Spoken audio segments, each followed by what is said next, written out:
Buenas tardes. Ahora sí, empezamos.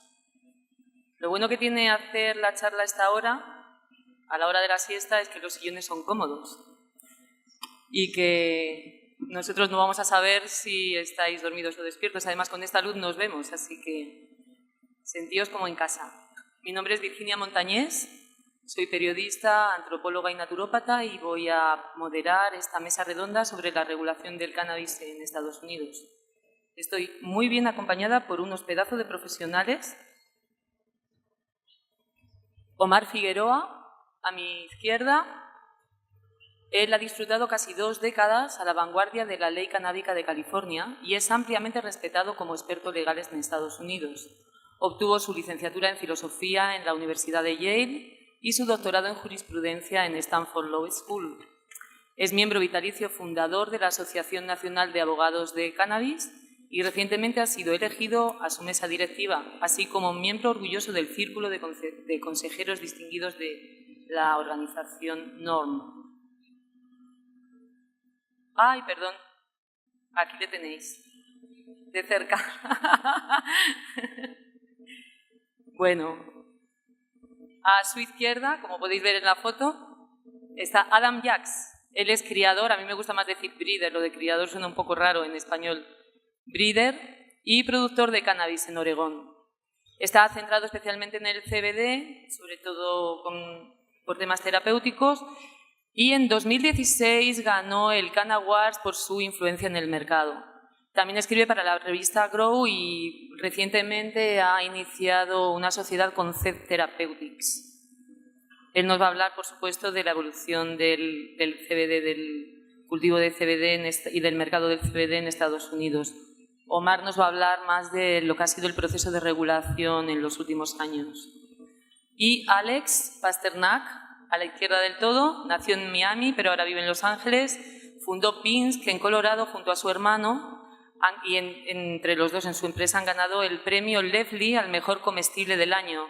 Recientemente también han entrado en el mercado europeo, se dedica, como podéis ver, al tema comercial, que es de lo que nos va a hablar durante su presentación. Bueno, pues yo os voy a hacer un poquito, me voy a ir a la prehistoria, os voy a hacer un poco la foto de contexto de cómo era la situación antes de la regulación, en el 2012. Aquí tenéis la gráfica de la evolución del consumo entre el 2002 y el 2012, la línea azul es la del cannabis y como podéis ver iba en aumento. La represión también iba en aumento. Entre el 2001 y el 2010, 8 millones de detenciones por marihuana y el 90% por posesión. Y los detenidos eran, en su mayoría, menores de 29 años, 1/3 adolescentes o preadolescentes y la mayoría negros. Aquí tenéis las detenciones, por una parte, el 66% menores de 25 años y este es el consumo, perdón. Este es el consumo, sí, es el consumo de personas blancas y personas negras. Como podéis ver, las detenciones en el gráfico de la derecha son de las personas negras, las líneas negras representan a las personas negras, el 66% menores de 25 años y a la izquierda el consumo de los jóvenes entre 18 y 25 años. Es bastante obvio hacia dónde se dirigía la represión. Yo espero que eso haya cambiado, pero me temo que las noticias no son tan alentadoras. Este es el desarrollo de las prisiones desde que se inició la prohibición en la columna verde y después hasta el 2010, la situación en el 2010 en la columna amarilla. Las de la izquierda son las prisiones estatales, las del centro prisiones federales y las de la derecha las cárceles. Como podéis ver, el 77% de las condenas con sentencia mínima obligatoria, o sea, 10 años, lo eran por tráfico de drogas y como habéis visto en el número de detenciones, esas condenas por tráfico de drogas en realidad lo son por posesión. Sin embargo, el 11% de los delitos estaban relacionados con armas de fuego. También podíamos ver que la guerra contra las drogas era una guerra contra las mujeres. Los 2/3 de las mujeres en prisión por delitos de drogas no violentos. Y las mujeres negras o latinas triplican el número de mujeres en prisión. Y lo más preocupante es que el 70% son madres solas. Estos datos vienen de un informe de WOLA. Además, la represión también tenía un coste en este momento y me imagino que lo sigue teniendo, aunque ha disminuido gracias a la regulación de algunos estados. Aquí tenéis 3 columnas. La de la izquierda es la estimación mínima del coste de la represión, la columna del medio es la media y la más alta a la derecha. La mínima implica 1.200 billones de dólares. Gasto por Estado, 3.600 millones de dólares solo en 2010.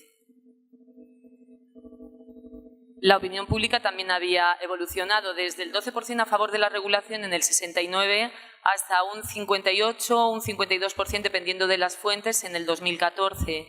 Aquí tenéis un gráfico de una encuesta que hizo Gallup en el 2012 y como podéis ver la línea verde representa la evolución del no desde 1970 hasta 2010 y la línea amarilla representa la evolución del sí. Ahí veis que, bueno, que la opinión pública poco a poco, muy lentamente, había ido cambiando su opinión en dirección hacia hacia estar a favor de la regulación. Y, por supuesto, también salían a la calle. Esta es una manifestación del 420 en Denver. La regulación de Colorado estuvo muy apoyada por un movimiento organizativo muy fuerte de la sociedad civil, muy bien organizado, con muchos sectores que apoyaron y que llevaron a cabo la materialización de esta regulación. Y, por supuesto, los padres y las familias, los padres, madres y familiares de niños enfermos que empezaron a ver el cannabis con esperanza y como una solución a sus problemas también estuvieron ahí dirigiendo el paso hacia lo que fueron los referendos en Colorado y Washington en noviembre del 2012. Este fue el pistoletazo de salida. Y aquí me quedo yo. Yo os he contado la historia de la abuela de cómo eran los tiempos antes de la regulación. Espero que mis compañeros de mesa os cuenten una imagen un poco más positiva de lo que yo he visto. Voy a dar paso a Omar Figueroa para que continúe la historia donde yo la he dejado.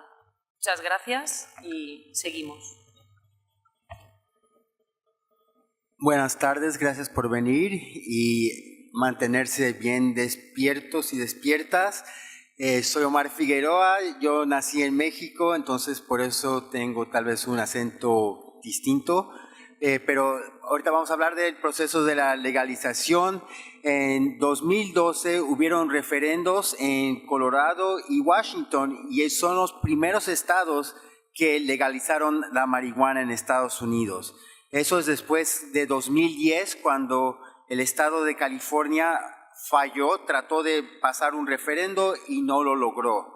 Y era mejor que pasó en Colorado y en Washington, porque Colorado era un estado, todavía es un estado morado, no rojo, no azul, no demócrata, no republicano, y entonces en las elecciones presidenciales ese estado, como podía ser, estaba pues en juego para la elección y todos los candidatos iban mucho a Colorado para tratar de ganar los votos. Entonces no hubo represión en el estado de Colorado cuando legalizaron, porque no querían que los votantes que habían justamente aprobado la legalización de marihuana, que ellos se pongan contra la nueva administración.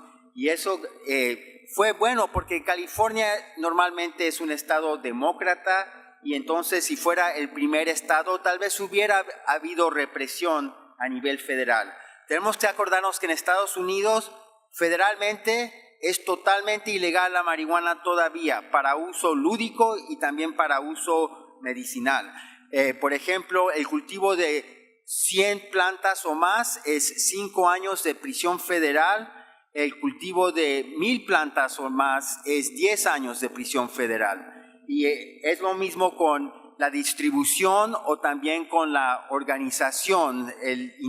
Nada más el acuerdo de hacer algo no se tiene que lograr el crimen. El acuerdo es un crimen en Estados Unidos y mandan a la gente por décadas a la prisión dependiendo de los acuerdos. Entonces muchas veces les digo a mis clientes, es mejor tener sueños pequeños que sueños grandototes.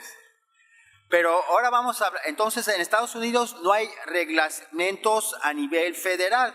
Cada estado tiene sus propias leyes y ahorita en estos tiempos, aunque es totalmente ilegal, los federales no están arrestando a las empresas de canábicas que tienen los permisos estatales. Se están enfocando más en las organizaciones criminales que están metidas con el comercio entre los estados.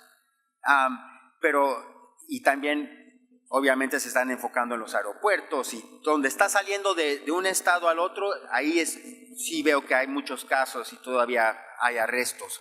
Pero generalmente estos negocios que son ilícitos bajo la ley federal, pues los dejan existir. Los negocios tienen muchos problemas, no tienen acceso al banco, entonces generan muchísimo efectivo, mucho dinero y tienen que manejar todo ese dinero. Normalmente usan el dinero para pagar impuestos y pagan en efectivo los impuestos y ya no les dan multa por pagar en efectivo. Antes, si pagaban en efectivo, tenían que pagar extra. Entonces, a nivel federal, pues en Estados Unidos de veras no está bien reglamentado, pero a nivel estatal hemos visto que ha cambiado mucho. Por ejemplo, en California teníamos un sistema muy parecido a lo que tenemos aquí en Barcelona y en España, que son los clubes particulares de miembros. Pues en California también tenían clubes, se llamaban cooperativas o colectivas y eran de miembros que tenían que ser pacientes.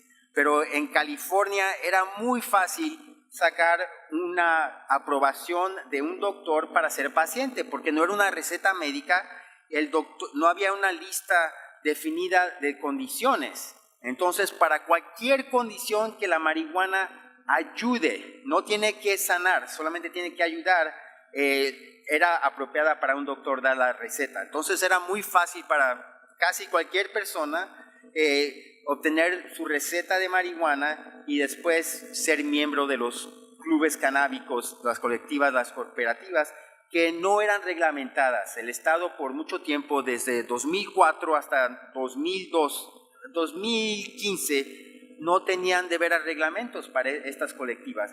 Y algunas se hicieron gigantescas. Por ejemplo, Harborside en Oakland empezó con unos cientos pacientes y terminaron con más de 10,000 pacientes. Entonces ya se hicieron tan grande y muchas de esas empresas pues era un mercado totalmente libre. Había una variedad de productos en California de todo lo que te puedes imaginar. Bebidas, productos tópicos, todo tipo de pastelitos y de trufas y cosas que ahorita en el mercado reglamentado ya no se permiten, pero en esos días todo lo que te pudieras imaginar tenía cannabis para uso médico. Entonces este sistema que no tenía reglamentos, la legislatura de California dijo ya tenemos que parar, no están pagando impuestos, ya hay gente que está haciendo sus negocios súper gigantescos y también querían que los federales no entren al estado de California. Y la forma de poner que los federales se mantengan en su lugar era para tener un sistema de reglamentos muy fuertes, que esté bien reglamentada la marihuana en California. Entonces, las nuevas leyes creó 3 agencias y hay una agencia para los cultivadores, otro para los productores de los productos, de los que están haciendo extracciones o los que están haciendo infusiones de productos, y también otra licencia totalmente distinta para los distribuidores y las tiendas. Entonces hicieron un sistema que antes era colectiva, todos tenían que ser miembros y los cultivadores mismos eran los miembros. no había límite de cuántas colectivas un cultivador podía ser miembro y también no había límite de cuántos pacientes una colectiva podía tener y también no estaban reglamentadas. Entonces, cuando la legislatura puso un sistema, era un sistema pues demasiado reglamentado. Yo decía que trataban de reglamentar la marihuana como si fuera plutonio, porque de veras es una hierba sana, médica, no ha matado a nadie, de veras no se debe reglamentar, más pesado que el alcohol. Pero lo que hicieron ahora son unos reglamentos muy pesados y han tenido en efecto que las compañías muy bien capitalizadas sí pueden competir en este mercado, pero lo que llamaban los mom and pops, los negocios de familia, madre y padre, cultivadores, porque hay una cultura de cultivo en el norte de California donde yo vivo, de gente que por 3 generaciones ya han estado cultivando marihuana. Entonces tienen pues unas técnicas que solamente se aprenden por generaciones.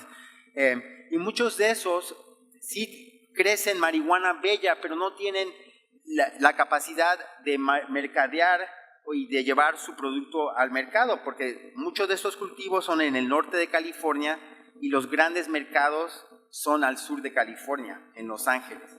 Entonces, la nueva ley también le dio a los municipios el poder de reglamentar y también de prohibir los negocios de marihuana. Entonces, en California tenemos muchos municipios donde claro que sí se permite la marihuana, Los Ángeles, San Francisco, Oakland, muchos lugares donde sí hay industria muy fuerte de marihuana, pero otros lugares donde son más conservadores, más alejados de la costa, más cerca de, pues ya cerca de Nevada, más al este, y esos condados tienen muchas prohibiciones. Y entonces no en todo el estado se permite la venta de la marihuana. En todo el estado sí se permite la posesión para los que tienen 21 años, pero no la venta nada más en algunos lugares. ¿Y en el resto de estados cómo está la situación, más o menos? ¿En el resto del estado? De los estados, pues cada uno tiene sus reglamentos. Por ejemplo, en Colorado no dejan que llegue la inversión de otros de afuera, solamente residentes. Entonces, ese era uno de los primeros estados y tienen reglamentos muy rígidos y muy pesados. Tienen una burocracia que recientemente pusieron a unos empresarios que tenían la compañía Sweet Leaf y los metieron a la cárcel por 1 año porque dizque estaban vendiendo más que 1 onza al día a los clientes y había una prohibición que no estaba bien reglamentada, no estaba clara la prohibición. Entonces pues llegaban turistas, compraban, se iban al parque, llegaban a comprar más y no estaba prohibido, pero les cayeron fuertísimos porque querían demostrarle a los federales que sí se pueden gobernar solos. Y a nivel de represión, hemos visto las cifras de personas detenidas y de personas en prisiones.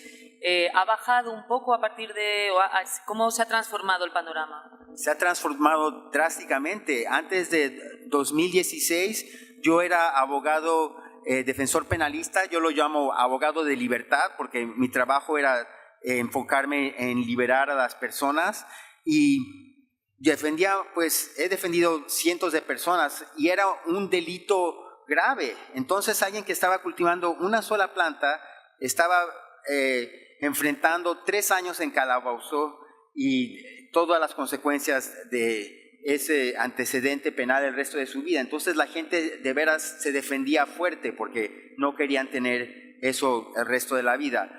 Y yo tenía mucho negocio. Para mí, antes de la legalización, ganaba mucho más como abogado penalista porque la gente siempre ahorra dinero bajo el colchón para pagar al abogado. Ahora, cuando el objetivo no es libertad, sino hacer dinero, no he tenido un solo cliente que me diga, el dinero no importa. Pero cuando era abogado penalista, yo tenía muchos clientes que me decían, el dinero no importa, gástate lo que sea. Y yo les decía, te voy a cobrar lo mismo. Yo siempre le echo las ganas, no me tienes que pagar más.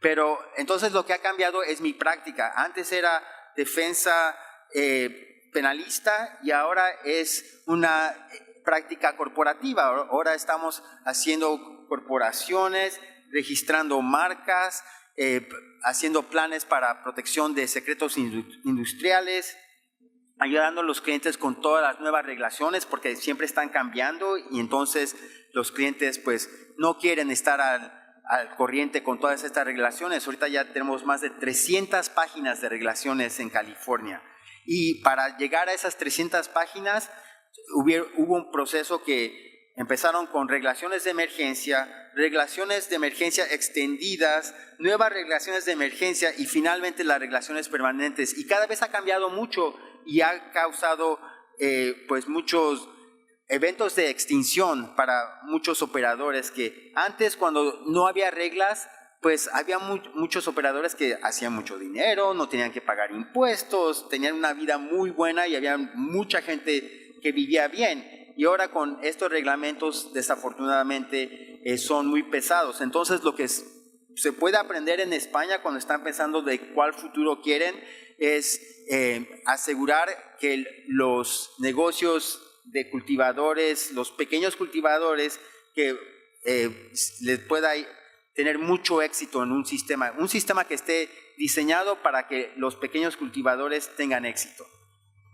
¿Y cuál sería la clave de un sistema así? Pues tal vez dar licencias a los pequeños cultivadores y pues no sé, porque yo pienso que otros no van a estar de acuerdo conmigo, pero lo que no sé, esa es muy buena pregunta, porque es tan complicado. Si empiezas a prohibir nada más una licencia chiquita para una persona, siempre las grandes compañías encuentran forma de pues ir alrededor del problema. Entonces no sé si hay pero algo que de veras podría ayudar es tener reglamentos más simples, impuestos disminuidos para las pequeñas empresas. Entonces las grandes compañías ya tienen todos los reglamentos complicados, porque eso es lo que está matando en California a los cultivadores pequeños, que tienen que tener un análisis de laboratorio que cuesta $1,000 para que su producto pueda entrar al sistema. Y eso pues, y también la cantidad máxima es de 50 libras. Entonces cada 50 libras análisis de $1,000. Y eso no da ventaja a los pequeños cultivadores. Entonces, si por ejemplo para los pequeños dijeran un análisis, pero tal vez no un análisis tan loco de que cueste $1,000, un análisis de $300, eso les daría la ventaja. Yo pienso que reglamentos disminuidos para los pequeños es la forma de hacerlo. Muy bien, pues muchísimas gracias, Omar. Ahora vamos a dar la palabra precisamente a un cultivador y te voy a ceder el lugar.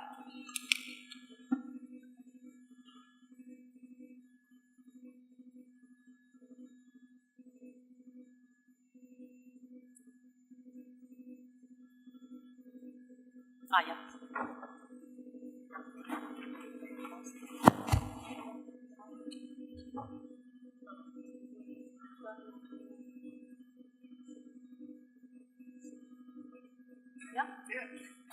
Bueno, hay un pequeño problema técnico y se ha perdido el texto de la presentación, pero Adam es un pedazo de profesional y va a improvisar. Así que contamos con vuestra comprensión. Well, that's how professional I am, that my slides don't have text on them. Hello, everybody. I'm Adam Jacques, and I am from Eugene, Oregon. Oregon is the state that is north of California. I have been working in the cannabis industry for about 20 years. Mainly when I started, it was a way for me not to pay for cannabis. But as I moved on, I saw a lot of health benefits in cannabis. Quite a few years ago, me and my partners began finding that full plant therapy, full plant benefits seem to be very medically viable for a lot of different patients. So instead of just focusing on THC dominant varieties, we started deep diving into all of the different cannabinoids, terpenes, and flavonoids that exist in the cannabis plant. Kind of when the door opened for us is around the time of Charlotte's Web, when parents were looking for help with children with seizure disorders. At this time, things were just medical. Most states were, I don't know if there was any recreational states at that point. I worked with a young girl named Lenny, and Lenny's parents lived in Alabama. And if you don't know of America, Alabama is about the most conservative state in the country. She was having hundreds of seizures a day, and her doctors recommended that they withhold nutrition, meaning starve their child to death. Parents, of course, that was not acceptable. They tracked down me at that time. We were one of just 2 or 3 people actually doing CBD genetics in the world. They came to Oregon, they worked with us. She went from hundreds of seizures a day, and in the first few years that she's been with us, until now, she's had 15 seizures total. So her complete life has changed, and that's the story for a bunch of different children using cannabis, especially CBD-dominant cannabis genetics. In Alabama, we went in and we changed the law, so they have a medical law in Alabama now where they're allowed to have oil as long as it's below 3% THC. So that kind of helped push a movement against cannabis being a drug and being used only for recreational purposes, to kind of see cannabis as something that has a sole medical purpose and that can really save lives. So when you're dealing with extremely conservative people in the United States, one of their big standing points is right to life. And so when we could prove that cannabis was a right to life issue and not a drug issue, it was a lot easier to start changing minds. So now we have gotten to the point in the United States where we have seen hemp, and they call it hemp, and let me clarify, hemp and cannabis are the same plant, it's the same thing. They classify hemp as being anything that is below 0.3% THC, but you can have any other cannabinoid, terpene, flavonoid, and whatever percentage you want. So only THC Delta 9 on a federal level is being regulated. But now hemp is a federally legal crop in the United States. So now you have a gigantic industry forming. In the States, when things are kind of risky, big business isn't going to get involved. So when you had, even hemp being illegal in the United States, nobody would touch it. So it was us cannabis growers that were growing high CBD medication. Now that it's federally legal, it has become big business, big ag, big agricultural. This year, I couldn't even begin to tell you how many hemp licenses are being given out and how many hundreds of thousands of acres of high CBD hemp are being grown in America. What that does to the industry and what it kind of looks like at the industry as a whole is that you had these smaller people that were very passionate about what they did and really cared about the patients and really cared about the science and the things. We are the people that got us there, and then big business comes in, and for every big business there's a bigger business. And now in the hemp industry, it's Monsanto is doing work GMOing hemp for their own crops. So it went kind of from this grassroots labor of love in a short amount of time into a giant corporation, corporately run. The same thing will happen with cannabis when cannabis becomes federally legal. That's just the way it's going to be. The work that I am doing now is we're working with scientists and using, so kind of like the tests Omar was talking about, but we're looking at cannabis down to the quadrillionth. So we're looking at it, we can see molecules even if they only exist in the plant at the level of a quadrillionth part. So the idea is to take a look at the cannabis plant, take a look at the hemp plant. We have pretty good data on what CBD and THC does. Those are pretty studied things, but there are so many other molecules that are in the cannabis plant. So we're trying to put together a map of the other cannabinoids, flavonoids, terpenes that exist in the cannabis plant and figure out, we know that it works. We know that it kills cancer cells. We know that it stops seizures. We know that it stops nausea. I can go on and on and on about all the things that cannabis can do. The question now is why? Why does cannabis do that? And with the laws opening up in America the way that they are, it's giving us a much better opportunity to work at the university level with labs and get some very solid data.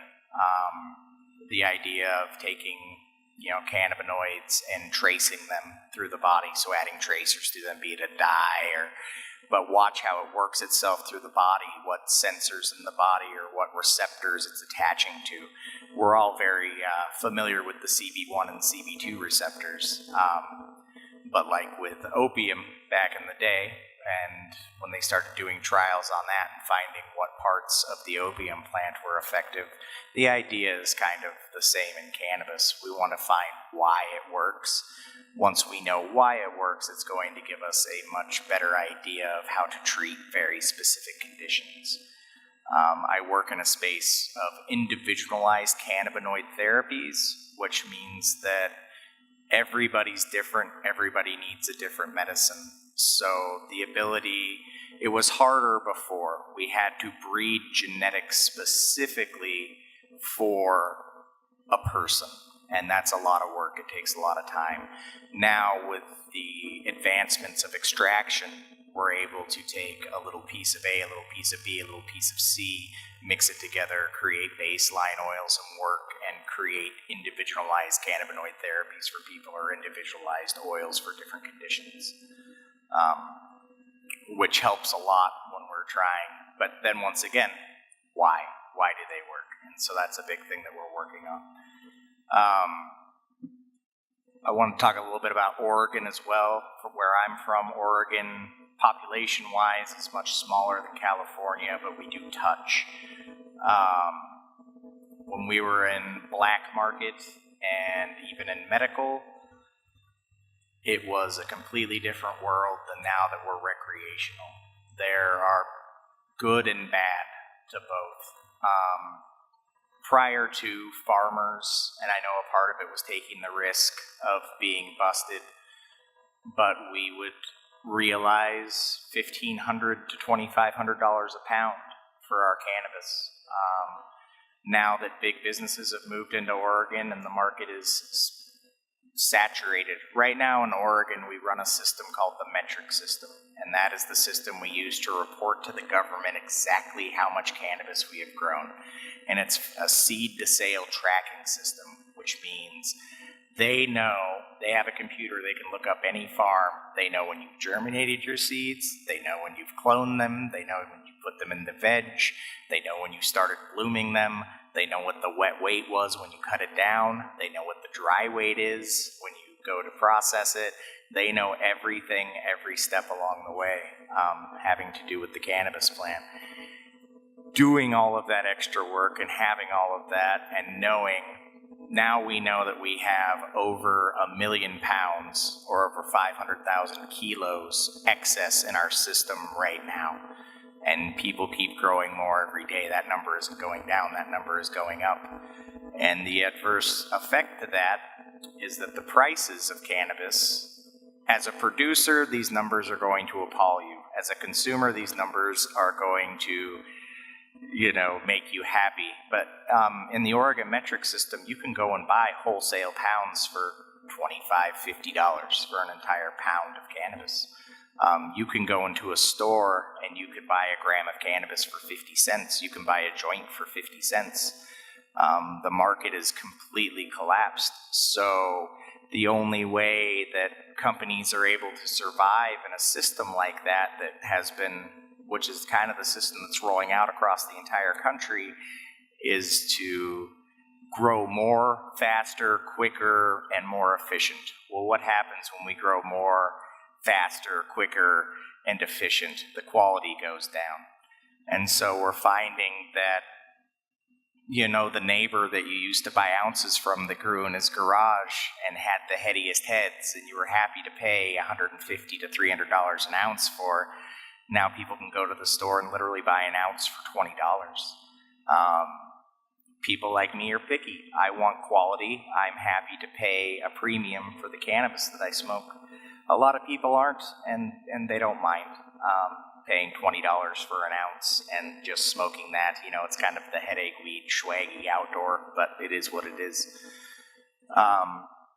So kind of to wrap this all up into a ball, I guess what I'm saying is anywhere in the world, this change is happening.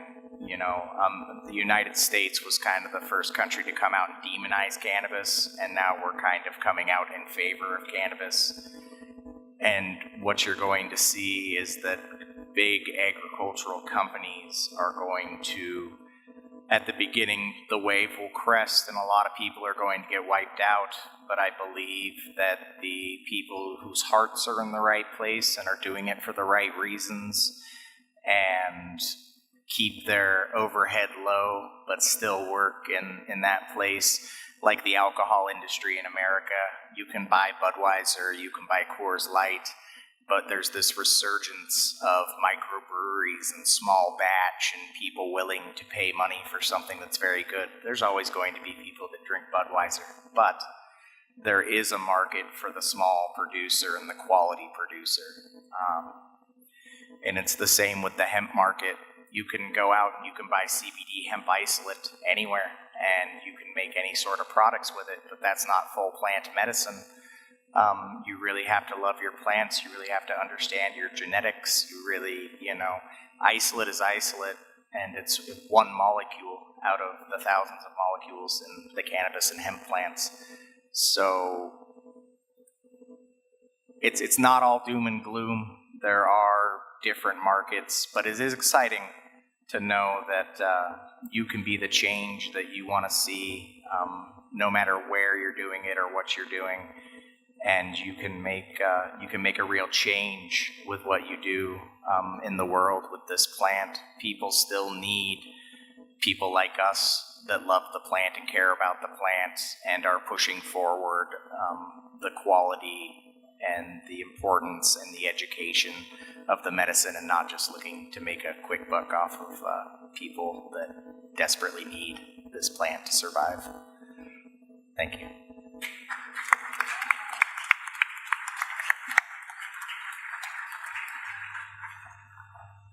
Okay. So now Alex Pasternak is going to give us an overview of the commercial world. ¡Uy! Que lo he dicho en español, perdón. Ahora Alex nos va a dar un panorama de lo que es el mundo, el panorama comercial en Estados Unidos desde la regulación.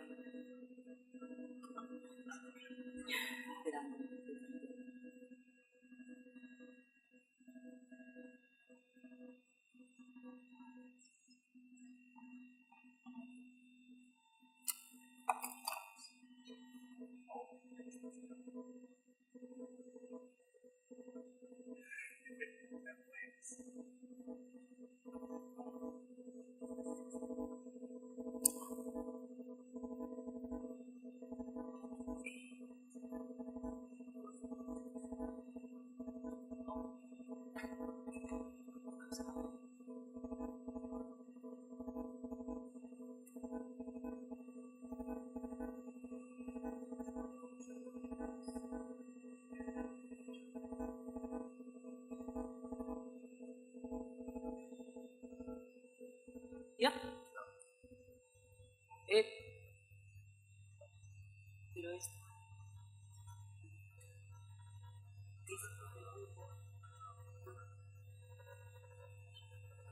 Ya. Ahora. Good afternoon. Only 7 or 8 people I see sleeping, so hopefully we'll keep that number low. My name is Alex Pasternak, and I am the Executive Vice President at Binsk. Binsk is a brand out of the United States that's currently operational in 2 territories, Colorado and Nevada, launching very soon in Florida and California. This here is our motto, which is the highest standards didn't exist, so we created them. To Adam's point just now, we play in the sector of admitting that this is a commoditized world, and where everyone is selling normal potatoes, we're selling truffle fries. So we have a brand that is in the top 10% price point in every single SKU in all of our states, because of the actual reality of where this industry is going. We are what's called vertically integrated, so we grow and then extract and produce all of our downstream products internally, which is a pretty rare feat in the cannabis industry today. Some recent awards that we've won: we won Leafly Edible Brand of the Year last year for 2018. We won Leafly Concentrate Brand of the Year this year for the state of Nevada. We were featured twice in Forbes last month, once for our vape pens and once for our chocolate. So the amount of recent PR has been pretty staggering recently. I would attribute the reasons that we're winning these awards and why the brand is getting the recognition into a few different tiers. One is the quality of the raw ingredients, and so I think we differentiate ourselves from most other edible companies in the sense that these products actually exist in high-end grocery stores and markets all over the country. And so instead of looking at edibles as a delivery mechanism to deliver milligrams to the users, these are just insanely high curated products that just happen to be infused with cannabis. And so looking at it in that way, I think, is what really differentiated Binsk from the rest of the market, mixed with some really unique packaging and pretty high potency cannabis oil. So, like you were saying, the company originated in Colorado. We have our own grow lab and kitchen in Colorado to remain in that vertical, like I was just speaking about. The company was faced with the first fork in the road a couple years ago when we were trying to get out of Colorado and into other territories. We wanted to expand. In the United States, you can only sell in each state what you produce in each state. So for the ability for us to go sell products in other states, we have to set up production in each of those states, which, as you guys can imagine, is not an easy task to do. So instead of raising money and instead of building our own operating companies in each of these territories, we decided to license the brand. And so we have been finding qualified operators in a few different states thus far and have been able to license the brand to them, giving them SOPs and teaching them how to manufacture these products. The product side on the edible front is chocolates, honeys, olive oils, granolas, fruit leathers, hard and soft candies, pâté de fruits. On the flower side, we sell pre-branded flowers like this picture on the bottom left. We sell pre-rolls, we sell bulk flour. On the tincture side, we sell lotions, lubes, salves, bath salts, and again, that encompasses a lot of the SKUs in this vertical integration portfolio. I'd also like to tell you guys about a few different stories that I think are relevant to us at the brand level on the regulatory system that has kind of taken place over the last few years. The number one story that I hear over and over and over when people hear that I have an edible company is, oh no, I'm scared of edibles, and everybody is scared of edibles. And I'd like for a second to just talk about that story, because everyone in this room probably has heard that story also. And so what those stories talk about are a unique experience in which somebody had a brownie or a cookie in usually high school or an earlier age that just doesn't have a numerical value of how many milligrams of cannabis are in there. And so translating that to alcohol, imagine taking your first tequila shot, and that shot maybe had 15 shots in there. And that is the reality of what happened with giving everybody bad experiences into edibles. And so at Binsk, one of our signature products is an extra virgin olive oil line. And so it's actually just 2 ingredients, extra virgin olive oil from a small farm in California and cannabis distillate. And so that allows you to microdose and to start to consume products at an actual amount that makes sense and does not give you anywhere near those horrible experiences. My father now, who has been around the industry a little bit and understands, he has a numerical value that he associates to. And so my dad likes 7 milligrams, and he knows what 7 milligrams does to him. And so he's able to medicate and able to hit a number that he is comfortable with. And edibles don't have to be scary, and they're not going to make you crawl into a bed and want to kill yourself if you actually do it the right way. And so a lot of what we're doing right now is educating and trying to teach and having people understand that this is now able to have a system in place where you can understand exactly what you're consuming. To Adam's point earlier about the medical and the recent notion that the cannabis has had on the medical side, I was in an Uber a couple weeks ago in Boston. The Uber driver asked me, what's better, man, cannabis or tobacco? And he was 100% serious. And like thinking about that for a second, an Uber driver in Boston is asking me what's better, cannabis or tobacco, truly doesn't understand that one is known to kill people and one is known to have insane medical benefit. And so that is where we are today. The world doesn't understand the medical benefit that the cannabis plant has, and I think we're in the process of getting there. The last story that I got to say, which I think is the most interesting, and I told these guys earlier in the week, I go to dispensaries in many states on a regular basis. And I was in a dispensary recently in Colorado this past year where the potency of the flower was the price per gram out the door. So the 33% flour was $33 a gram, the 19% flour was $19 a gram. But I need you guys to understand for a second how incorrect that system is. And that's literally the equivalent of a liquor store selling Everclear for more money than Blue Label. You can't sell Everclear for more money than Blue Label because Blue Label is clearly a better product. And so that same mentality into cannabis is getting there, I would say, but it's not there right now. And so potency is a factor. It is not the deciding factor by any means. And I think that is something that seeing how these different states operate and looking at Colorado as all eyes are on Colorado, this mature marketplace, and you see some of these things still going on in Colorado, it's pretty eye-opening and frustrating. And the last thing I'll say is what Omar said earlier about that dispensary in Colorado that got shut down by the name of Sweet Leaf that he mentioned. What they got shut down for is what they called looping, the word looping. And think about what that word is. It's the offense that they got charged with was allowing people to come back into that same store multiple times in the same day. And the rule is, in Colorado especially, is that there's a legal limit to how much you can buy. But that legal limit, you can go do the same thing from store to store to store to store. There's no limit to how many stores you can visit, and there's no limit to how many times in a day you can hit those stores.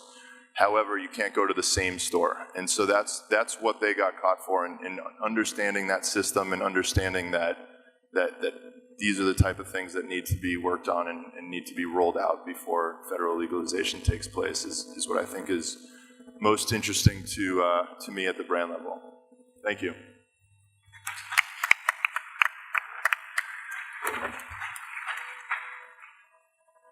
Muy bien, pues muchas gracias por estar ahí despiertos y escuchando. Ahora también podéis hablar. Es el momento de las preguntas, comentarios, etcétera. Así que por favor levantad la mano y el micro es vuestro. Ahora van a pasar nuestras compañeras.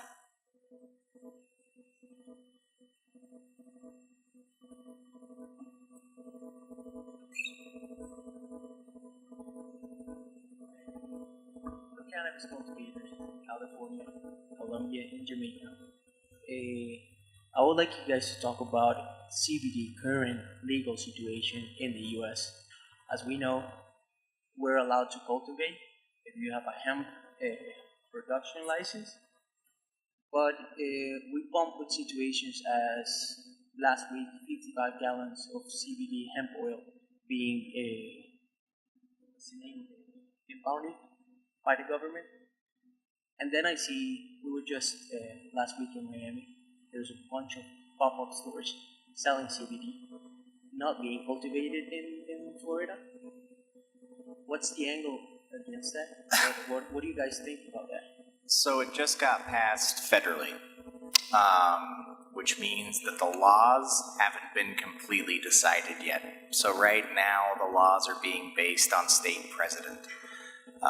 A truck left out of Oregon with some odd, God, I forget how much it was, but like 60,000 pounds of hemp on it, and it drove through the wrong state, that state being Idaho. Idaho confiscated that truck as cannabis, charging the driver as trying to smuggle 60,000 pounds of cannabis through Idaho, and they're pushing that. Right now, you don't have federal protection until they write the laws. So you need to work within the laws of the state that you're working with. So if you're moving hemp product from Oregon to California, there's pretty well written laws in both of those places that you can follow to make sure that you are following the guidelines. Certain states are going to kick and scream and be forced into following this federal law. So until the federal government writes a concise set of laws to follow, realize that anything that you're doing in the CBD space with hemp is all going to be fairly gray market. It's going to be based on where you're at and who you're working with. Those stores popping up and selling CBD products, they don't have a, what are they, hey, we've got CBD, whatever. Who's regulating that? It's not the FDA, it's not the city, it's not the state. Nobody's regulating it, so it's a Wild West kind of market. Until the rules are in place, it is completely within the rights of the area to enforce whatever laws that they see fit. The Idaho issue was obviously a severe one. Idaho is a very scary place to have cannabis, though. In the Florida market, I assume those people didn't get in a ton of trouble, but they probably lost all of their product.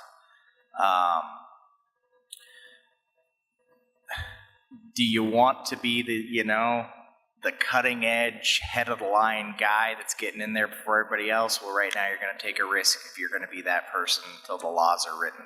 If you want to play it safe like Big Ag and sit in the wings and wait for everything to be written, then you're going to lose your place in line to bigger money. So it's risk versus reward.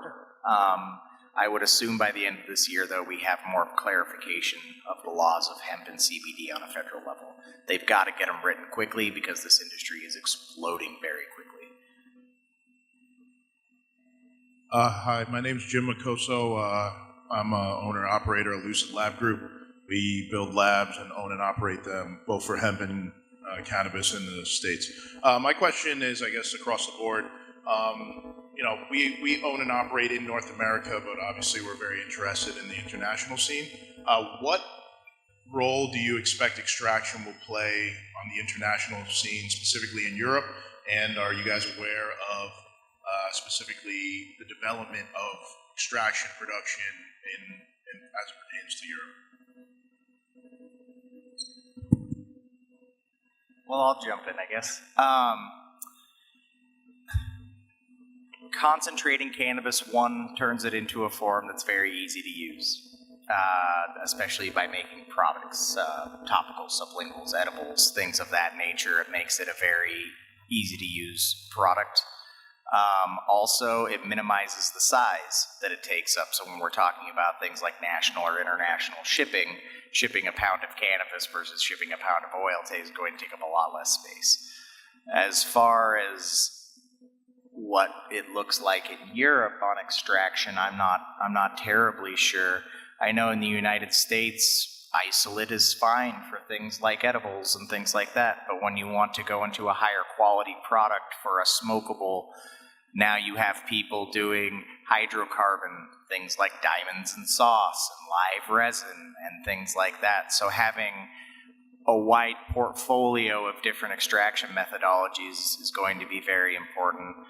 Also, the ability, and this is something that more extraction companies need to know, being able to scale. Right now you're doing maybe 100 pounds from a guy, maybe 500 pounds for a guy. Now you're going to have somebody bringing you 10,000 acres worth of product. And how do you scale that into a workable environment? That's not for me to figure out. That's for the extractors to figure out. But somebody speak about Yeah, I'll just say that we use certain extraction methods right now. Jim, that was a great question. Thank you for that. We use certain extraction methods right now in some states that are not legal in other states, including Canada. And so the ability to use multiple extraction methods is, I think, going to keep you versatile in that sense. I also believe Israel is one of the global leaders in extraction equipment thus far, so I think Europe will catch up pretty quick.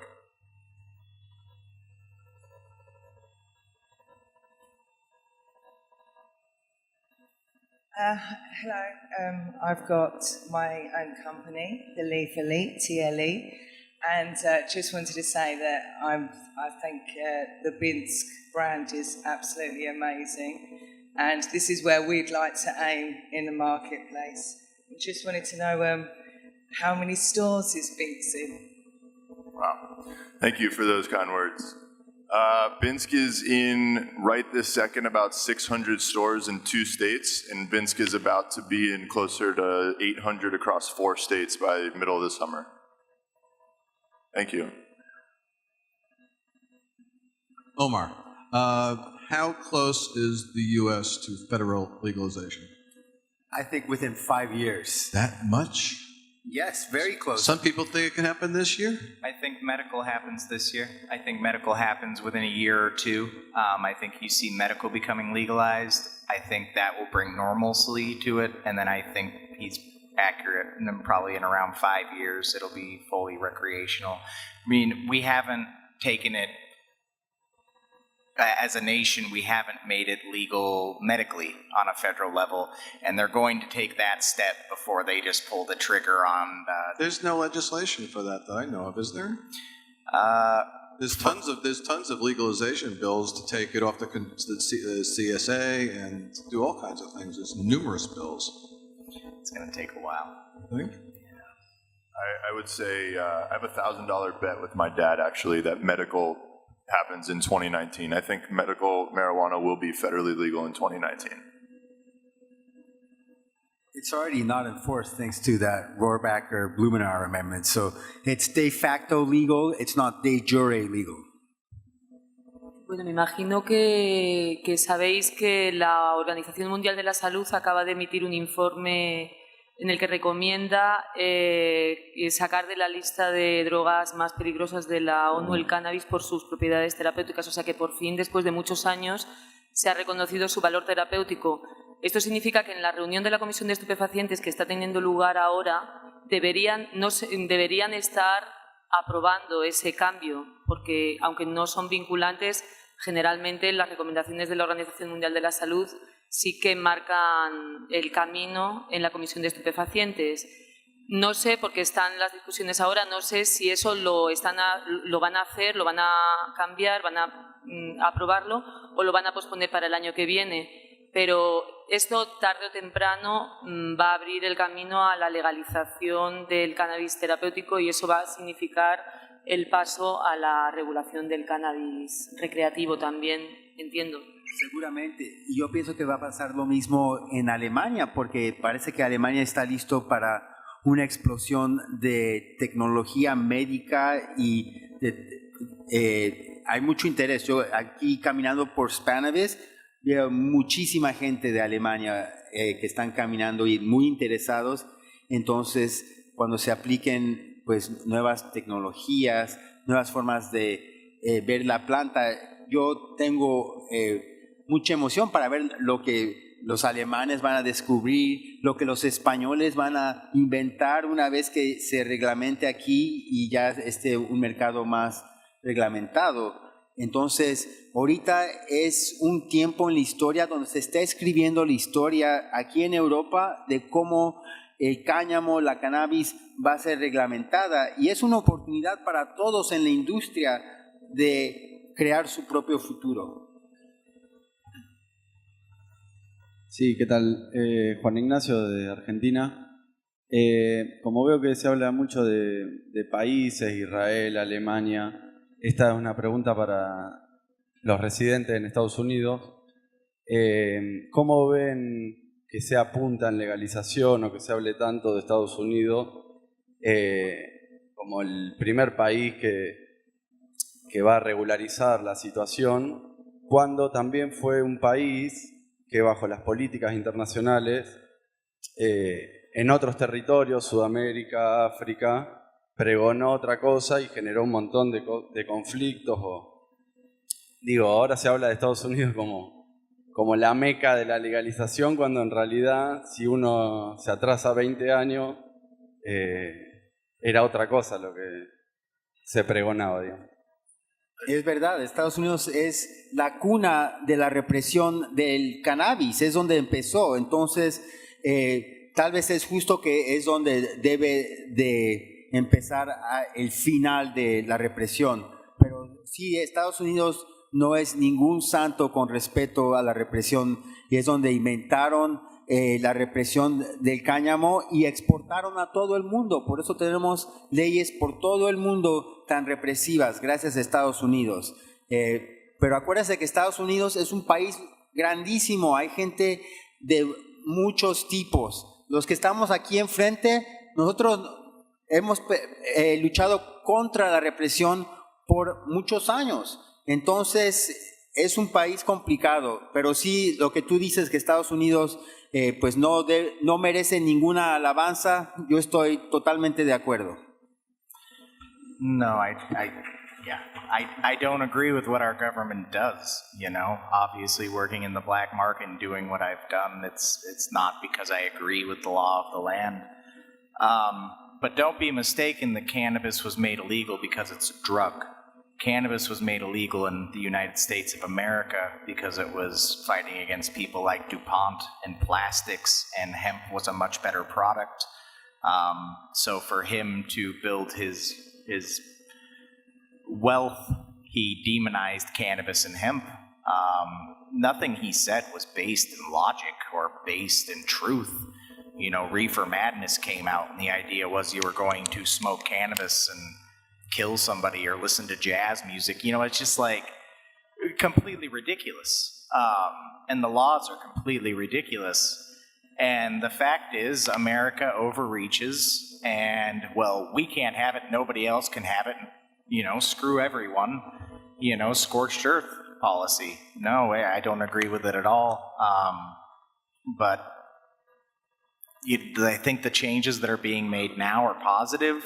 But don't take what I'm saying as the whole country's on board with what we're doing. There's about half of the country that still, you know, Reagan-era policies, Nancy Reagan's No to Drugs campaign, they still believe that wholeheartedly. That if you use, you know, Jeffrey Sessions, a person that was running Alabama when we passed Lenny's Law, said, nobody who uses cannabis is a good person.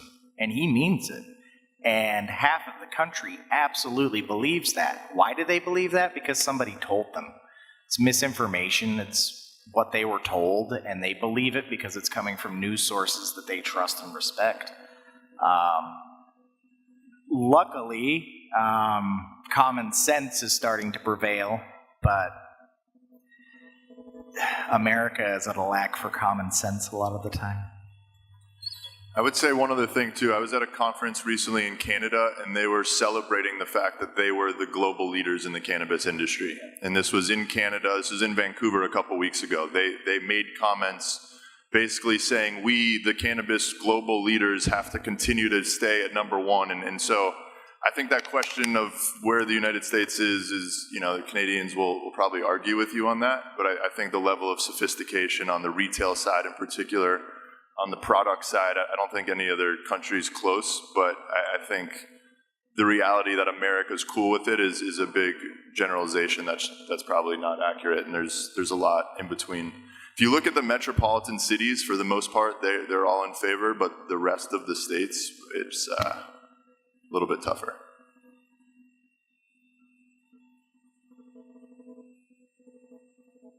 Sí. Buenas tardes. Tengo una pregunta al respecto de lo que podemos hacer nosotros como sociedad aquí en España. Pasa que España es un país bastante conservador y da como esa sensación que respecto a lo que está haciendo la OMS, las promociones que se están haciendo con respecto a la legalización, vayan a generar un efecto positivo aquí. Sin embargo, tú analizas la sociedad y yo lo dudo realmente. La semana pasada estuve en una conferencia que se hizo en el Observatorio de Cannabis Medicinal allí en Madrid y el doctor Jordi nos hablaba de la experiencia en Canadá y hablaba de lo que hizo la sociedad, de que generó algo de presión, ¿sí?, para que se generara esa legalización. Da la casualidad de que pude hablar con varias personas allí y llegamos al acuerdo de que aquí en España todos están tirando para un lado diferente. Las farmacéuticas, uno de los farmacéuticos decía, como medicina me parece súper interesante, pero como droga me preocupa mucho lo que puede hacer con nuestros jóvenes, ¿sí? Yo tengo la teoría de que todos los jóvenes al final van a probarlo y que necesitamos un mecanismo de educación para ellos, ¿sí? Para que al final sepan cómo manejarlo, que no se chuten eso a las patadas y que al final lo que terminen haciendo es un daño.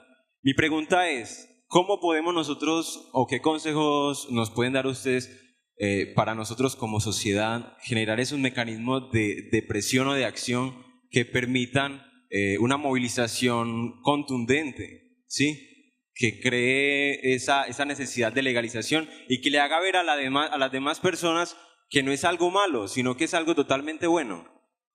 Gracias. Pues yo diría, como pasó en California, era que tuvimos muchas batallas en California para que se legalice la marihuana y que sea aceptada. Y había muchos pacientes que sufrían de cáncer, de varias enfermedades muy graves que beneficiaban de la marihuana. Y eso ayudó a la sociedad a entender que la marihuana no es nociva para la salud, sino beneficia a los que están a punto de morir. Yo pienso que enfocarse en el uso terapéutico de la marihuana es una forma muy buena de educar a la sociedad, especialmente los mayores de edad que generalmente son conservadores. Lo que estamos viendo en California es que muchos mayores de edad, érase una vez en los años 60, eran hippies y probaron la marihuana. Y tal vez la prueban otra vez, ahorita ya que están viendo productos que no los van a poner pues demasiado intoxicados, que es una experiencia que se puede disfrutar y también es una experiencia terapéutica. Yo he visto mucho interés de parte de los ancianos sobre los usos de la marihuana terapéutica y no están buscando intoxicación.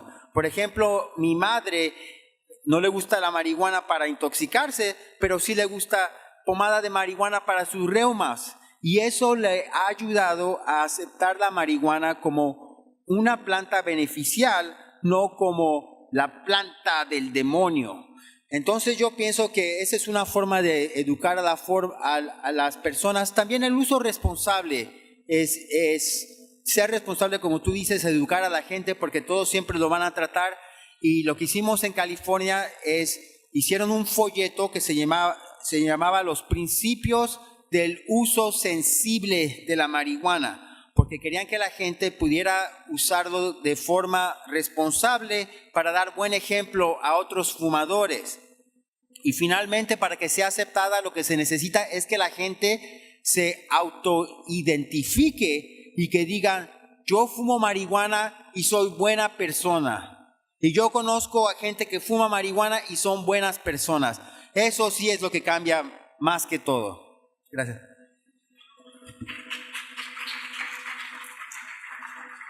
Yeah, educate.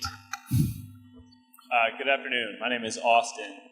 I'm a licensed California operator, so I appreciate all the efforts and the things that you have done already kind of lead this new evolution. My question is specific to product evolution and new product evolution. Alex, you mentioned earlier about microdosing and some of the needs and benefits that having predictable potency, predictable dosing kind of allows. Your brand is beautiful. Omar, you were talking about products as well in California and new entrants to the market trying cannabis for the first time. Can you guys talk a little bit about some of the differences between the U.S. products and kind of these new markets that are developing here in Europe and around the world? And then also the second part, talk a little bit about some of the challenges and opportunities that you see in the evolution of new product innovation. Yeah, appreciate that. You know, one of the things I was telling these guys before we started was our licensee in Nevada bought all the molds for our gummies, and Nevada then changed regulations, and it must now have the state Nevada sign on the molds.